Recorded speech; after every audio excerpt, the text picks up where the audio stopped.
in English this summer term. So we have 2 cycles this term, Cycle 3A and Cycle 3B. In both of these cycles we'll be looking at Private Peaceful, and it links really nicely with our topic currently, which is Britain at War.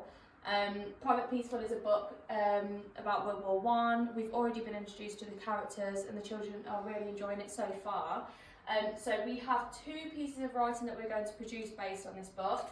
A non-chronological report. This will be a double-page spread all about World War I. Again, as I said, it links really nicely with our topic. So they will be learning to use precise and effective vocabulary. This will be subject-specific vocabulary. They will also apply non-narrative devices, so bullet points, subheadings. We have done quite a few double-page spreads over this whole year, so it will be a nice way for them to showcase their understanding of non-narrative devices. And they will also do a persuasive piece, so a propaganda piece of writing. The grammar we are focusing on are nouns and verbs, which we've already slightly touched upon. Precise and effective vocabulary, as I said, and the non-narrative devices for the non-chronological report.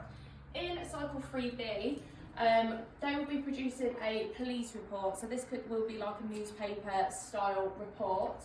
They will be applying active and passive voice to this, so that is grammar focus for next cycle. They will also be looking at subject and object and reporter bias for that. I think it would be quite fun for the children to create something like this, as we haven't done anything along the lines of a police report before. And I can imagine they'll be quite excited to create that.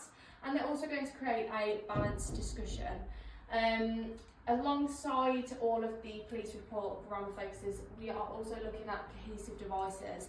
Now, the children have already looked at cohesive devices and they have tried to apply it to their writing throughout the year.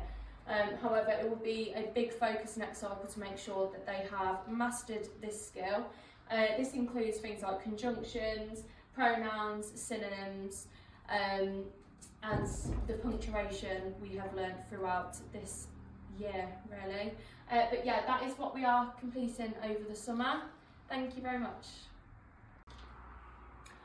Good afternoon, Year 5 families. Mrs. Quick here, just to give you a rundown of what we're going to be covering in maths when they run up to summer this last term. We're going to begin by looking at shape, primarily looking at angles. It'll be angles in different shapes, it'll be angles in triangles. We'll be looking at what the angles add up to. They'll be working out how to calculate those angles. Sometimes that will involve having angles that are given to you and you're calculating missing angles using the information that you already know. Moving on from that, we'll be looking at position and direction. That involves coordinates, where we'll have graph lines, we'll have grids where the children will plot coordinates. And moving on from that then, they'll create shapes from coordinates, which they'll then translate into different axes. That will become apparent later on through the year. Also, we'll be looking at different shapes, lines of symmetry. Lines of symmetry are when shapes, if you folded them in half, they would be identical on both sides. It would be really, really great actually if during this term, before we start looking at this, if the children could perhaps have a look in nature or out in the environment and see if they can find anything that's symmetrical that they could perhaps bring into school, and we could have a look at the lines of symmetry on there, give the actual lesson a little bit of realism. We'll then be moving on to decimals. Now, we have actually covered decimals in Year 5 so far, but this is moving on a little bit. However, we have looked at some of these in our arithmetic lessons, so this is to consolidate the learning that they already have, and that is adding and subtracting decimals. For me, one of the main things that the children can do is think about money. For example, if I had £3.52 and I wanted to add on £6.29, even though that's money, that's still decimals. The money, the actual money part is a decimal. The children could learn perhaps when you spend money or buy anything, they could actually have a go at adding some of these up themselves, remembering to put in a decimal point before they start to add. So just to finish this off, 2 add 9 is obviously 11, 5 add 2 is 7 and 1 is 8, 3 add 6 is 9. Really, really simple. But it's something, if they use money, it brings that into real life as well. Then we'll be looking at multiplying and dividing by 10, 100 and 1,000. Now we've done that with integers, which are whole numbers. We're now going to be looking at dividing numbers that will give a decimal answer. By that I might mean, for example, 6 divided by 10. Okay, now ordinarily, before we do decimals, we wouldn't actually do a division like that. But now we're looking at decimals, we can think about the fact that we can do this by using place value. When we talk about place value, I have got like ones, tenths, hundredths, and 6 would be in my ones column.